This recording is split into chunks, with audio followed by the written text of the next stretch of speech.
In the heart of New York City, where ambition writes headlines and skyscrapers cast long shadows over lost dreams, something quietly extraordinary unfolded. It didn't make breaking news. It wasn't announced in press releases. But it changed lives.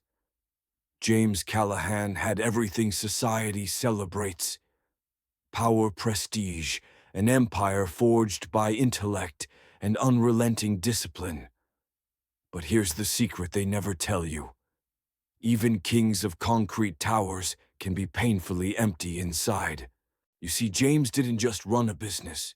He embodied its cold efficiency. Every decision was calculated, every relationship transactional. Love, he considered it a marketing illusion, the stuff of films and desperate novels. Until the phone rang. We often talk about turning points, those invisible crossroads where fate veers off script. For James, it came wrapped in the sterile voice of a hospital administrator. A woman from his past, someone he barely remembered, had passed away. She left behind something far more enduring than any will or contract: a daughter. A 5-year-old girl, his daughter. Think about that. One day you're negotiating billion-dollar mergers, and the next you're standing in a hospital corridor being handed a child who looks up at you with eyes you don't understand and a name you never even chose. This girl, Helen, wasn't loud. She didn't cry or protest. In fact, her silence was so deep it echoed louder than any scream. James, the man who mastered boardrooms and bent markets to his will, was powerless in the face of one tiny grieving child. And here's where the story doesn't go where you expect. Because parenting isn't just a new title, it's an identity crisis. And for someone like James, it was also a slow, painful unraveling of everything he thought made him strong. Instead of bonding, they coexisted. He placed her in a penthouse, immaculate, silent hollow.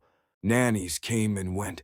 Their smiles forced their tactics textbook. But Helen didn't respond. She clung to a worn stuffed rabbit like it was the last remnant of a world she couldn't explain. And maybe it was. We tend to romanticize healing, don't we? As if kindness alone is a cure. But grief in a child that young is like an iceberg. What you see is nothing compared to what lies beneath. And what James didn't understand was that Helen wasn't just mourning her mother. She was mourning safety, belonging, the soft, invisible threads of connection that had been severed too soon. Still, James did what wealthy men do. When emotions overwhelmed them, he outsourced the solution. He enrolled her in the best preschool he could find. Thinking environment and excellence could substitute for love. But as many parents will tell you, no elite academy can replace affection. And that's when Emily Parker entered the frame, not like a savior, but like a mirror. Emily was everything James wasn't, not just in career or temperament, but in worldview. While he conquered, she nurtured. She didn't wear tailored suits or walk into rooms like she owned them. Her strength was quieter. The kind of strength born from surviving, not dominating. A preschool teacher at Little Sunshine Academy. Emily believed in listening before speaking and understanding before instructing. She didn't just teach children, she translated them. Perhaps because she once was one of them, wounded, misunderstood, and searching for safety in a world that didn't offer it easily. Her childhood was marred by chaos, a mother lost too early, a father broken by his own demons. But instead of letting that darkness swallow her, Emily turned it into light. That kind of transformation isn't taught, it's earned. So when James first brought Helen through those preschool gates, Something shifted not in him, but in the air. The image was jarring, a powerful man gripping the hand of a fragile girl, both out of place for entirely different reasons. Emily noticed them instantly. And what struck her wasn't the suit or the CEO title, it was the girl's eyes. Amber, guarded and hauntingly familiar. There's something about seeing your own pain reflected in someone else. It strips away barriers. Emily didn't treat Helen like a puzzle to solve. She offered her something much rarer, presence without pressure. Just sit and watch, she said. You don't have to talk today. No deadlines, no expectations, just permission to be. And for the first time, Helen didn't retreat. Here's a truth many adults overlook. Children don't need perfection. They need safety. And for all his wealth and strategy, James had never grasped that. But Emily did. And that's why Helen slowly began to shift, not overnight, but in glimmers. She watched, she nodded, she stood closer. Little victories invisible to most, but massive to those who know trauma's pace. What James observed next couldn't be graphed or audited. His daughter, who never smiled at home, began reacting to Emily's warmth. It was foreign territory for a man used to control. Emily wasn't fixing Helen. She was giving her space to feel. One day Helen fell ill at school, feverish, trembling. And in that vulnerable moment, something profound happened. She called out not for a nanny or a doctor, but for him, Daddy. Just one word. But it shattered every defense James had spent a lifetime building. And suddenly the roles flipped. The girl who needed protection was now the one anchoring him to something real. From then on, James started showing up more. Not just physically, but emotionally.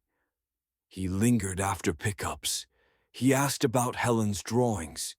He learned Emily's coffee order without asking. Now pause for a moment. If you've ever seen someone you care about bloom after years of retreat, you know the feeling. It's quiet magic.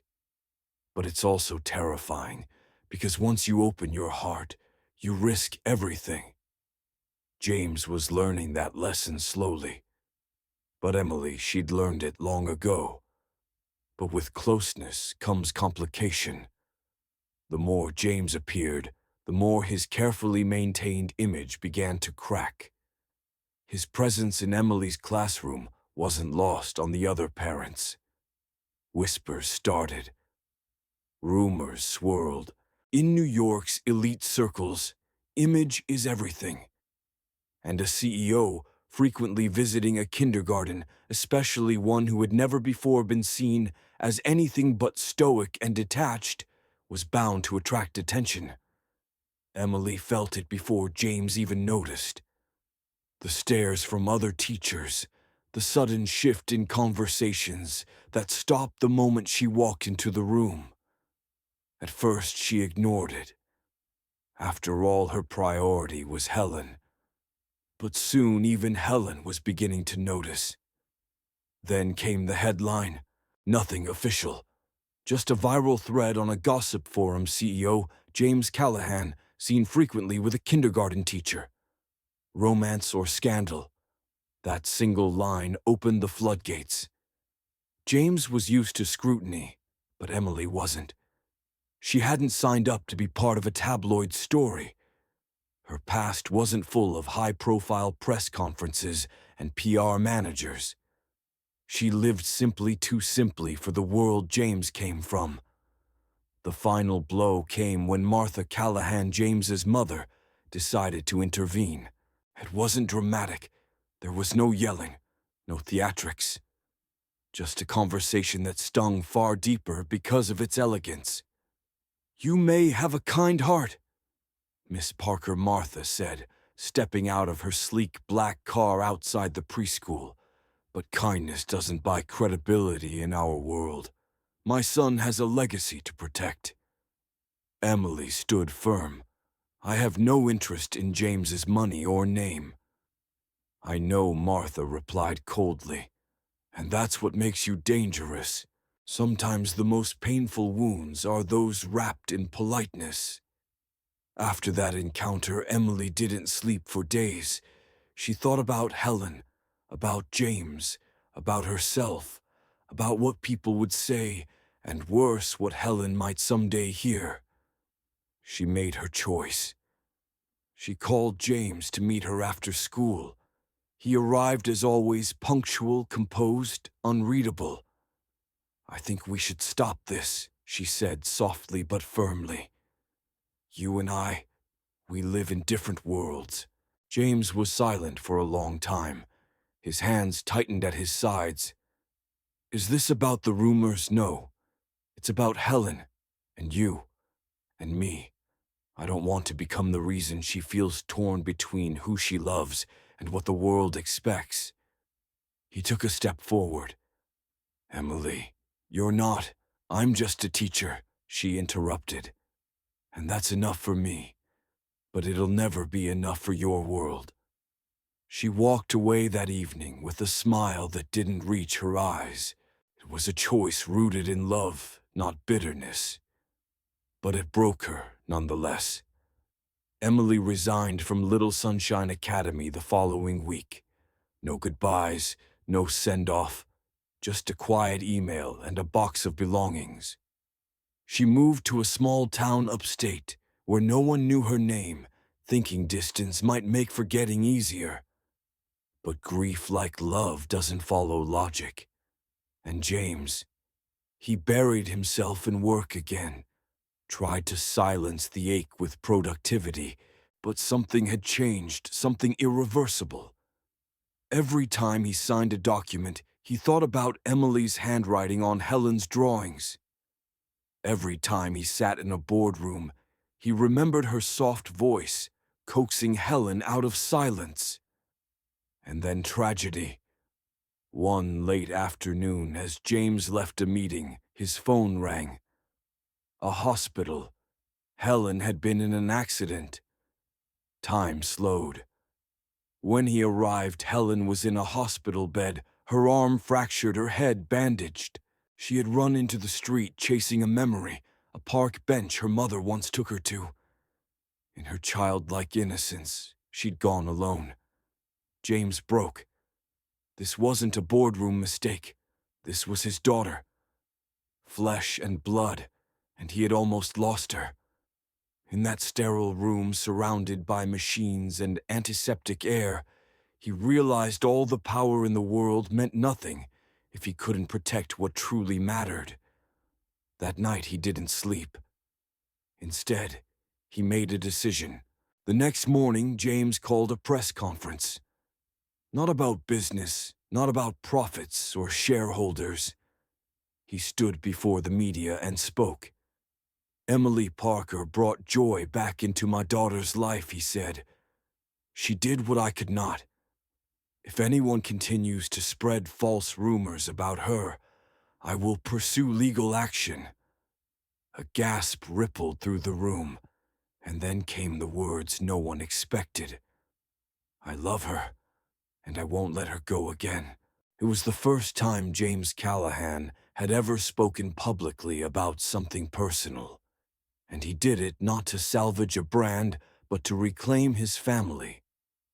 Miles away, Emily watched it on a second-hand TV in her small apartment. She cried, not because of the romance, but because someone had finally stood up for her. Publicly, unconditionally. That evening, she packed her bags and drove back to New York. She didn't call. She didn't text. She went straight to the hospital. Helen, still pale and bandaged, looked up as Emily walked in. "Miss Emily," the little girl whispered, her eyes welling with tears. Emily rushed to her, holding her tightly. "I'm so sorry, Helen. I shouldn't have left." James entered the room moments later, standing silently at the door.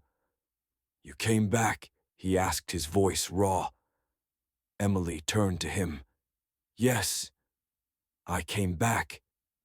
1 year later, the city was reborn in spring. Trees bloomed along Central Park. The skyline glistened under golden light. And at a small garden ceremony, attended by close friends, a little girl in a white dress scattered flower petals across the aisle. Emily Parker became Emily Callahan.